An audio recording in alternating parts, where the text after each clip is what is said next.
What's up everybody, my name is Sho and welcome back to my channel. We're going to explore the difference between the mind and emotions, because for so many years I didn't really know the difference. I didn't even know what a feeling was.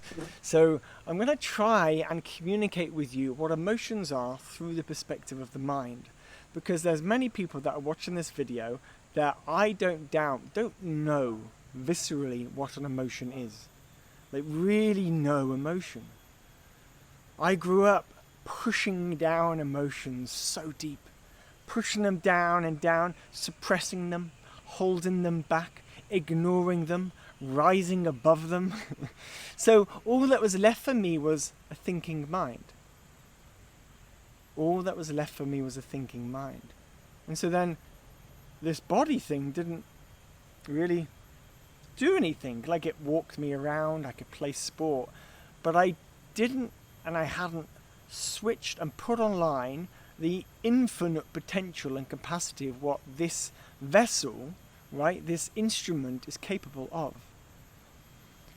Now, I remember being angry at love, right? I was 29 years old, I was in London, I was like, I need to get out of London, it's stressful, it's dense, it's hard work, I'm working 9 to 5, I need to travel and get out of here. And that's when kind of my journey and my story started, in that moment where I decided no more.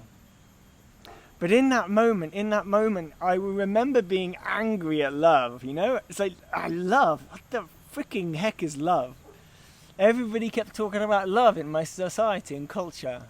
It's like, yeah, we write love on like birthday cards, we write love on Christmas cards, we say love to each other on Valentine's Day, right? People say they love each other when they're getting married, like love this, love that, and I never really got it. I thought it was an idea, but I didn't really get it. You know what I mean when I say get it? Get it. Because it's possible to get something from the perspective of mind, to grasp stuff. You're listening to this and you're trying to grasp things, probably. You're trying to grasp the ideas and grasp the concepts so that you learn something from this video. But in truth, it's not about learning a concept that you can memorize and go, oh, I've got it now I understand. It's not what this is about. When we get out of the mind and drop our attention, awareness, energy into the body more and more, we experience life. We don't just think about life. Now, I used to have so many thoughts caught up in me in every moment of every single day that I didn't have a clue what that meant. Didn't have the faintest idea that experiencing life is experience, it's sensing, it's emoting, feeling the energy of life, feeling the realness, the aliveness of here and now, not thinking about, oh, this is the colour green, oh, this is nice, oh yes, this is wonderful, very good, yeah, no, very light surface level, like being British, right? A very British human being. We are very cerebral types, you know, very thinking. We love our rules. We like legislation. We love the government. All that kind of like BS, right? But as I started to let go of that conditioning, as I continued to travel around the world and meet new cultures and people from all sorts of walks of life, the Britishness of that which I thought that was me, started to dissolve, and I realized there's many other ways of experiencing life. The way that a South American experiences the power and depth and sensuality of the body is completely different to the tightness of a British banker.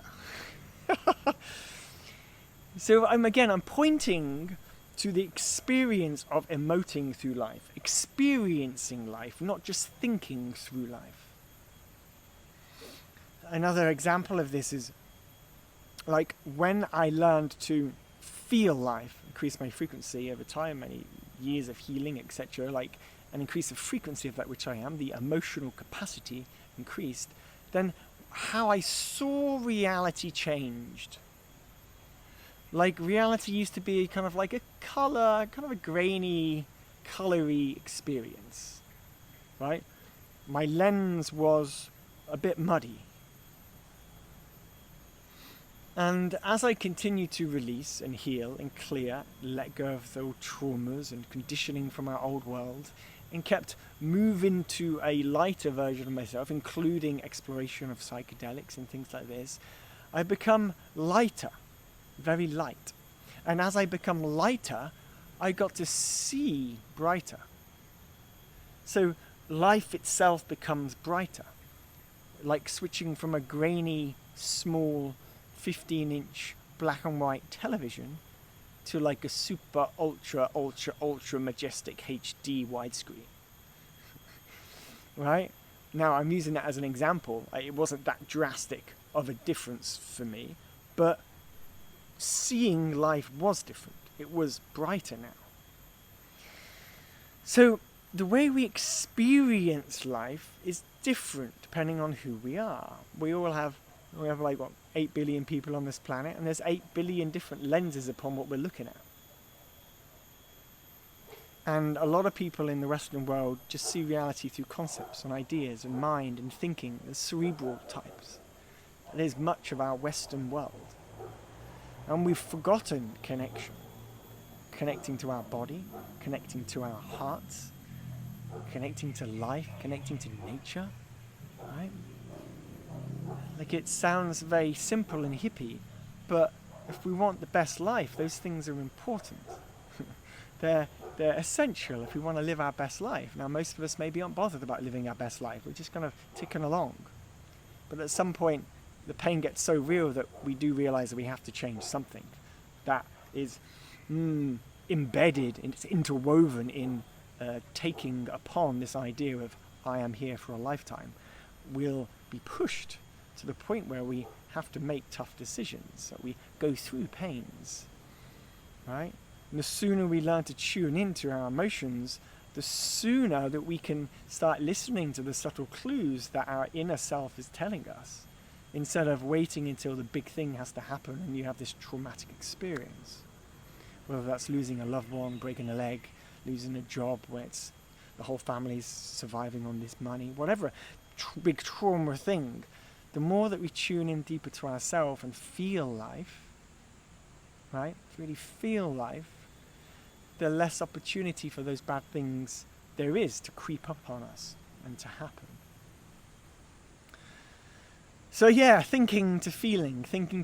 I call this journey the journey from the head to the heart, from the mind to the body. I ultimately had to go on this journey myself, from the head to the heart, from the mind to the body, because over many years, because I was living with a mental health condition for so long. The doctors call it motor tics. So motor tics, OCD, ADHD, it's just like this crazy overactive experience of life. The mind is just got to do things in certain ways, lots of control, right? And we just can't slow down and stop, right? But we can't slow down and stop because we haven't learned to feel our body and connect with our body. And there's all sorts of techniques and tools to learn what it means to slow down the mind,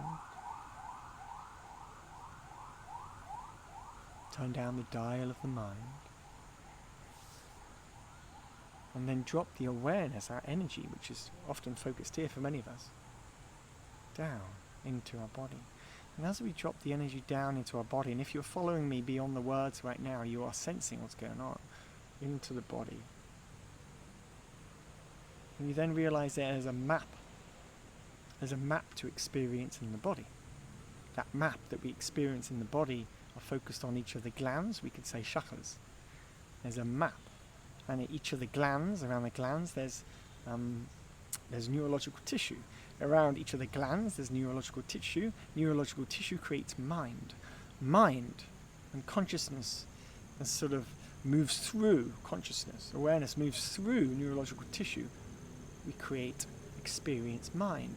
Each of the energy centers, each of the chakras have a mind, and they work on support and help a different aspect of reality.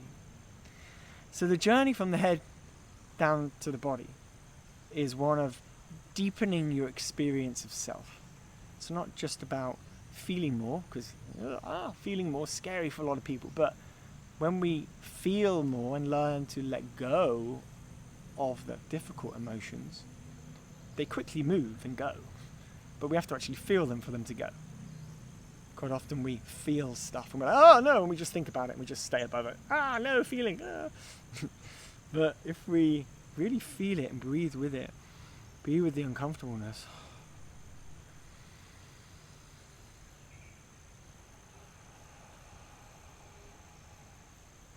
We find that they dissolve, and emotions then are experienced as energy. Emotion isn't just this overwhelming experience. It's, you breathe with the emotion gently, and you realize that the emotion can just dissolve, it can go, it can release. And then as you keep doing that over many days, weeks, months, you become lighter. Your literal vessel becomes lighter. It's what the Egyptians used to do with the feather and the weighing. It has this soul. Is the soul lighter than a feather, or are they still holding on? So we become lighter, lighter, lighter, to the point where we're as light or lighter than a feather. And that is realizing deeply the self, transcendence, enlightenment, awakening. It's this process of letting go of the old and seeing what we truly, deeply, really are beyond that conditioning. This is the journey. This is from the head to the heart. This is the way, the path. In a nutshell, in 11 minutes and 11 seconds.